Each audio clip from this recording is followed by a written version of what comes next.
First up, we've got Dangerous Animals. Dangerous Animals is directed by Sean Byrne. Now, Sean Byrne, every time I get one of these movies, I'm like, hey, do I know this director from something else? Because there's not that many directors that I'm on very name recognition basis.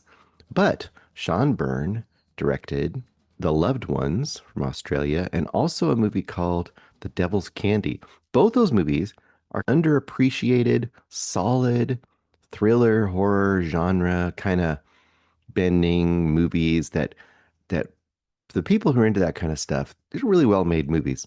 And I always thought, well, what's happening with this director? This director is kind of quietly building up a little reputation as a pretty solid, pretty great director. Now, does this movie continue the trend? We will find out. This movie, called Dangerous Animals, stars a few people. The main people you really want to focus on is Jai Courtney plays Tucker, and then you also have Hassie Harrison as Zephyr, and you have a few other characters too, but they're going to be your two main characters. Now, Tucker, right off the bat, you see what he's up to. He is, and it's gonna feel like I'm giving some spoilers, but I'm probably not gonna give you anything that's not in the trailer, and I might even back off a little bit from the trailer because it's cool to discover some of the secrets of what's going on here. Let's just say one thing you do know right off the bat is Tucker runs this, it's like a shark, you have a whale watching like cruises, like little charter boats that you can get. Not big fancy ones, just like someone has a boat and they take you out to watch the whales. Tucker kind of does the same thing, but he does it for sharks. So you go out there, he'll take you out and chum the water, and then you jump in a cage and you get to see sharks and have this exciting experience in Australia. And bing, bang, boom, you had a good time.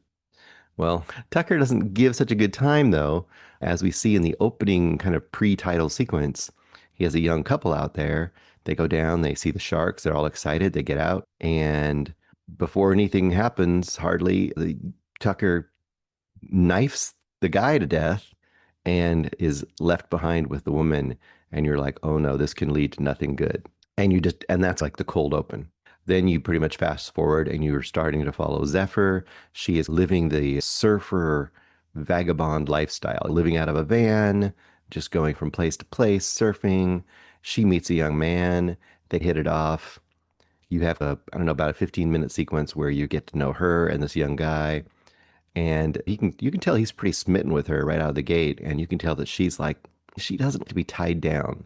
So after they have a little fling, she's off to go surfing. And he's, wow, I really liked her. Why did she leave? I wish she would have stayed around. And you are not going to be surprised to find out she ends up crossing paths with Tucker.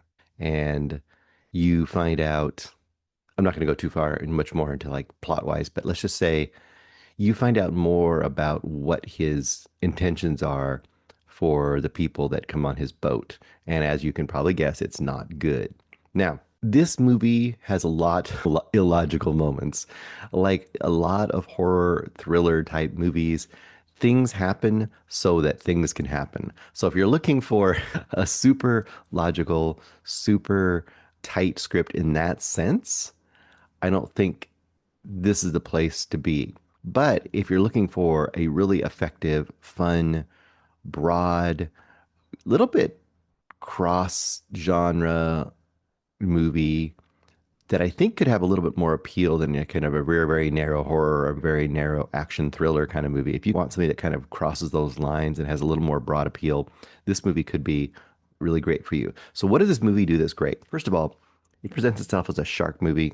Sharks and stuff obviously in the setup for Tucker, what he's taking people out to see sharks in the trailer. So it feels like this is going to be a heavy shark movie. Sharks are there, but the real point of this movie is the kind of the cat and mouse game again with this crazy killer type guy in Tucker, very charismatic and a very resourceful, very determined final girl. And that's, I think, the best way to think of it. If Jason had a lot of personality and the final girl he's faced with was actually fighting back against him and trying to survive for most of the movie, instead of having this giant cast of characters getting killed by Jason, that might give you more of the kind of the flavor of this. The other thing I'd compare it to is this. I think this is even a better comparison. What if you had Buffalo Bill? Buffalo Bill has his house with this crazy basement. What instead of that, he had a boat, and you basically have the woman at the bottom of the well, at the bottom of the boat, and you have Buffalo Bill on the boat. And the whole movie is like, how can she or will she be able to escape? And how can she fight and or will she fail? That kind of a thing. That's a feel of this movie. And it's not as dark, obviously, as Silence of the Lambs. Like I said, it's a little more actiony as well, but it's got some horrific moments. And I think this is just one of those kind of just, if you like action and horror movies, this movie is just fun. I think it's really crowd pleasing, like I said. I think it gives you all the things you'd want. It gives you some twists and turns. But most importantly, it gives you two lead characters that are really engaging. Usually in these movies, you'll have either a killer or a villain that's super entertaining and a bunch of kind of forgettable victims. Or you'll have a really engaging final girl, final guy kind of character, but a kind of mediocre villain. And I think this movie does an amazing job of having both be great. And I think it's probably because the script and the direction actually allows the characters to have some screen time where they're not just fighting or escaping. So you get to actually sit with the characters enough that you care about them. For example, the woman and the guy in the very opening scene, the woman in that scene, she's obviously not the main character. Zephyr is your main character. But the woman in that scene, even though she has more limited screen time, they do a great job of giving her moments where you as an audience member can really sympathize with her and actually have some attachment to her as a character. Really rare in movies like this. Usually, if there is a final character, that's the only one who gets any time. Everyone else is going to basically just be a type. This movie allows even those kind of lesser or secondary characters to have some moments. And the same thing for the killer here. He is both terrifying, but also really engaging and weirdly, gruffly charming, and really played to, what do I say? He's the actor here. What's the actor's name again? Jai Courtney. He's really having a great time chewing up the scenery and just playing this role. You get the feeling that he's probably been kind of waiting for a chance to do this sort of thing and really kind of run with it. And I did actually see the director, hear the director, I should say, on Joe Dante's podcast. And the director was a really engaging guy as well. And he really loves genre movies, and he's really into horror and the thrillers and all this kind of stuff, and big ones. So I could see this being a jumping off point. He's had a couple other movies, like I said, that genre fans have really liked. This movie feels like it's getting just a little bit of a bigger push. Like you feel like the studios saw this lower budget movie and thought this movie could have some legs in the theater if we give it the right kind of promotion. And they've given it a little bit of promotion. It's still got Shudder and stuff behind it. It's not huge.